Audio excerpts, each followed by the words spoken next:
అది 1996 అమెరికాలోని ఇండియానా అనే రాష్ట్రంలో ఒక విలాసవంతమైన ఫార్మ్ హౌస్ వెనుక ఒక అడవిలో ఒక చిన్న ఎముక పోలీస్ చేతికి చిక్కింది. ఇది ఒక ఎముకే కదా అని వాళ్ళు అనుకున్నారు. కానీ కొన్ని గంటల తర్వాత తవ్విన కొద్దీ ఒకటి కాదు రెండు కాదు 10,000కు పైగా మనుషుల ఎముకలు బయటపడ్డాయి. అక్కడే అది ముగిసింది అనుకుంటే ఇది అసలు మొదలు మాత్రమే. ఆ ఇంటి యజమాని విజయవంతమైన ఒక వ్యాపారవేత్త, 3 పిల్లలకు తండ్రి, సమాజంలో గౌరవంగా తిరిగే వ్యక్తి. కానీ రాత్రి పడితే అదే ఇల్లు ఒక రహస్య హత్యలకు కర్మాగారంగా మారేది. పోలీసులు అతన్ని పట్టుకునే లోపే అతను దేశాన్ని విడిచి పారిపోయాడు. అతని పేరే హెర్బ్ బర్మిస్టర్. ఇది అమెరికా చరిత్రలోనే అత్యంత భయంకరమైన సీరియల్ కిల్లర్ కేసుల్లో ఒకటి. హెర్బ్ తన పాఠశాలలో చదువుకునే రోజుల్లో ఒక చనిపోయిన కాకిని తన టీచర్ డెస్క్ పై ఉంచాడు. అది చూసి అందరూ షాక్ అయ్యారు. అతనికి చనిపోయిన జంతువులతో ఆడుకోవడం పట్ల విపరీతమైన ఆసక్తి ఉండేది.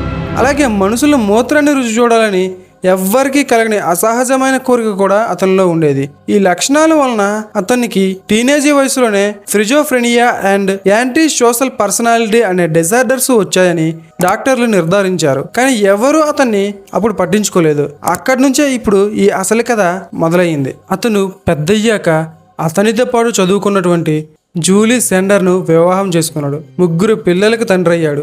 సేవే లాట్ అనే ఒక మంచి స్టోర్ని పెట్టాడు. ఇది ఒక సెకండ్ హ్యాండ్ వస్తువులను అమ్మే ఒక స్టోర్. ఈ వ్యాపారం అద్భుతంగా కొనసాగింది. వ్యాపారం మంచిగా సాగడంతో 18 ఎకరాల ఫాక్స్ హాలో ఫార్మ్ ఎస్టేట్ని కొనుగోలు చేశాడు. దాంతో విజయవంతమైన వ్యాపారవేత్తగా మంచి పేరును సంపాదించుకున్నాడు. కానీ రాత్రి పడగానే అతనిలోని మృగం మేల్కొనేది. హెర్బ్ ప్రతిరోజు రాత్రిపూట ఇండియానాలోని గే బార్లను, ముఖ్యంగా 501 క్లబ్ లేదా మసూచి సెట్స్ లో ఉన్నటువంటి ఇతర బార్లను సందర్శించేవాడు. తను నిజమైన గుర్తింపును దాచిపెట్టి బ్రియాన్ స్మార్ట్ అనే ఒక దొంగ పేరును సృష్టించి అక్కడ ఉన్న వాళ్ళతో పరిచయం అయ్యాడు. ముఖ్యంగా అతను ఒంటరి అబ్బాయిలతో పరిచయం చేసుకునేవాడు. అతను చాలా స్నేహపూర్వకంగా ఉంటూ బాధితులకు ఉచితంగా డ్రింక్స్ ఇప్పిస్తూ తన మాటలతో వారిని ఆకట్టుకునేవాడు. అయితే అతను ఎక్కువగా టీనేజీలో ఉన్నటువంటి అబ్బాయిలను మాత్రమే సెలెక్ట్ చేసుకునేవాడు. వాళ్ళతో స్నేహం కుదిరిన తర్వాత తన ఎస్టేట్లో ఉన్న ఒక ఇండోర్ స్విమ్మింగ్ పూల్ వద్ద ఈత కొట్టొచ్చని, అక్కడ ఒక ప్రైవేట్ పార్టీ కూడా అరేంజ్ చేశానని నమ్మించేవాడు.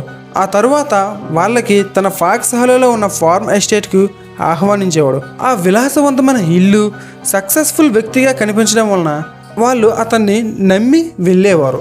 కుటుంబం ఊళ్ళో లేని సమయాన్ని జాగ్రత్తగా పరిశీలించి బాధితులను తన ఇంటికి తెచ్చుకునేవాడు. సాధారణంగా వేసవి సెలవుల్లో అతని భార్య, పిల్లలు నార్త్ ఇండియానాలోని ఒక చెరువు వద్దకు వెళ్ళి కాటేజ్లో ఉండేవారు. అప్పుడు హెర్బ్ ఒంటరిగా ఉండేవాడు. హెర్బ్ ఒంటరిగా ఉన్న ఈ సమయాన్నే తను హత్యలు చేయడం కోసం ఉపయోగించుకునేవాడు. 1980 నుంచి 1991 మధ్య ఇండియానా మరియు ఓహియో స్టేట్ గుండా వెళ్ళే హైవే పక్కన 11 మంది యువకుల మృతదేహాలు లభించాయి.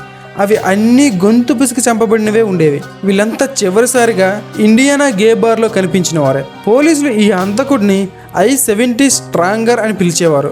అందులో ఉన్న సమాచారం ప్రకారం 1991లో ఈ హత్యలు అకస్మాత్తుగా ఆగిపోయాయి.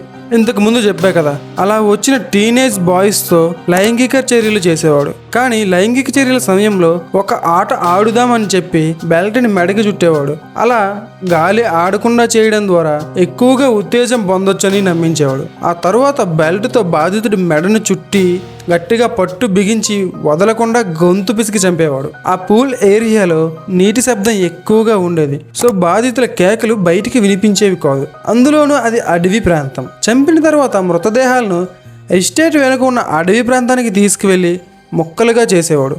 ఎముకలను కూడా వదలకుండా కాల్ చేసేవాడు. బాధితులను గుర్తించకుండా ఉండడానికి వాళ్ళ పళ్ళను పీకేసేవాడు.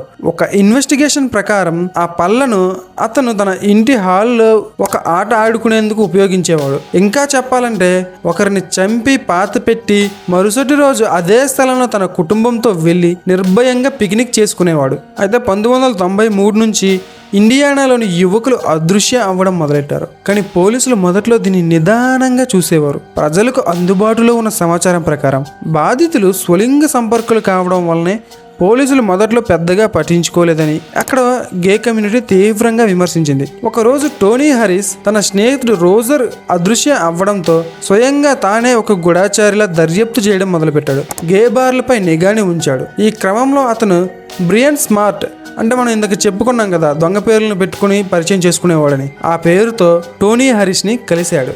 ఒక రాత్రి పూల్ వద్ద ఈత కొట్టడానికి కూడా ఆహ్వానాన్ని అందుకున్నాడు. ఫాక్స్ హాలో ఫార్మ్కు వెళ్ళిన టోనీ పూల్ చుట్టూ కాక్టైల్ పార్టీలో ఉన్నట్టు అమర్చిన బొమ్మల్ని చూసి తీవ్రమైన దిగ్భ్రాంతికి గురయ్యాడు.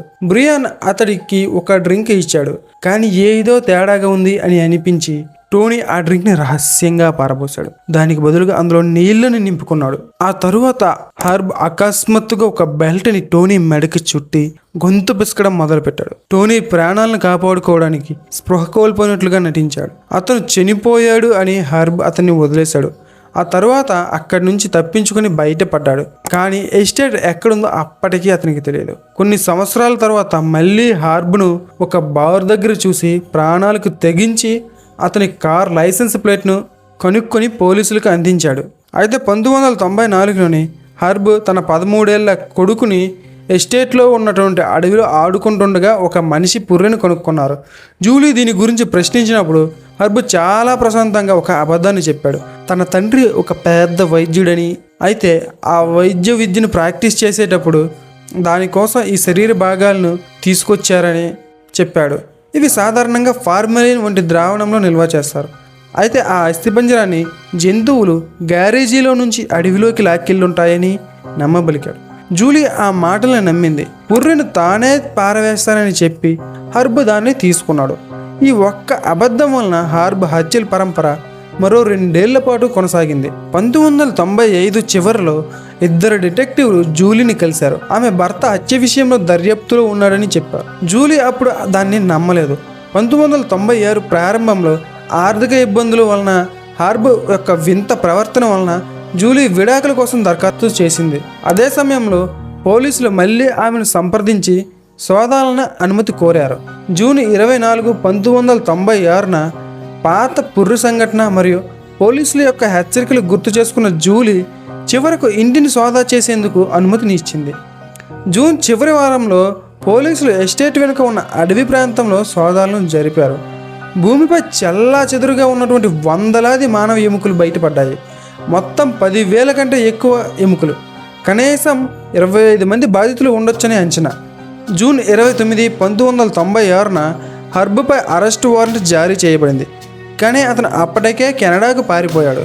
జూలై 3, 1996న హర్బ్ బర్మిస్టర్ కెనడాలోనే ఆత్మహత్య చేసుకున్నాడు. ఆ ఆత్మహత్య చేసుకునే ముందు 3 పేజీల లేఖను రాశాడు. ఆ లేఖలోని ఎక్కువగా అతని భార్య మరియు పిల్లల్ని ఉద్దేశించి రాయబడినవి. తన వివాహ బంధం విచ్ఛిన్నం కావడం వలన మరియు తన వ్యాపారం నష్టంలోనికి వెళ్ళడం వలన ఒక పెద్ద బాధ కలిగి ప్రాణాలు తీసుకున్నట్లు అతను ఆ లేఖలో పేర్కొన్నాడు. అతను ఆత్మహత్య చేసుకున్న కెనడియన్ పార్క్ యొక్క అందాన్ని పాడు చేసినందుకు గాను క్షమాపణలు కూడా చెప్పాడు. అయితే అత్యంత ఆశ్చర్యకరమైన విషయం ఏంటంటే ఆ లేఖలో అతను తన పొలంలో దొరికిన బాధితుల గురించి కానీ తాను చేసిన హత్యల గురించి కానీ ఎక్కడా ప్రస్తావించలేదు. అతను తన నేరాలను అంగీకరించకుండా చివరి వరకు తను ఒక పరిస్థితుల యొక్క బాధితుడినని ఆ లేఖలో రాశాడు. ఇది బాధితుల కుటుంబాలకు మరింత కుంగదీసింది. అతను ఎటువంటి నిజాలను వెల్లడించకుండా చనిపోవడం వలన అనేక మంది బాధితుల వివరాలు ఇప్పటికీ మిస్టరీగానే మిగిలిపోయాయి. అయితే చివరిగా చెప్పుకునేది ఏంటంటే కొన్నిసార్లు మనకు కనిపించే ముఖాల వెనక అత్యంత చీకటి నిజాలు దాగుంటాయని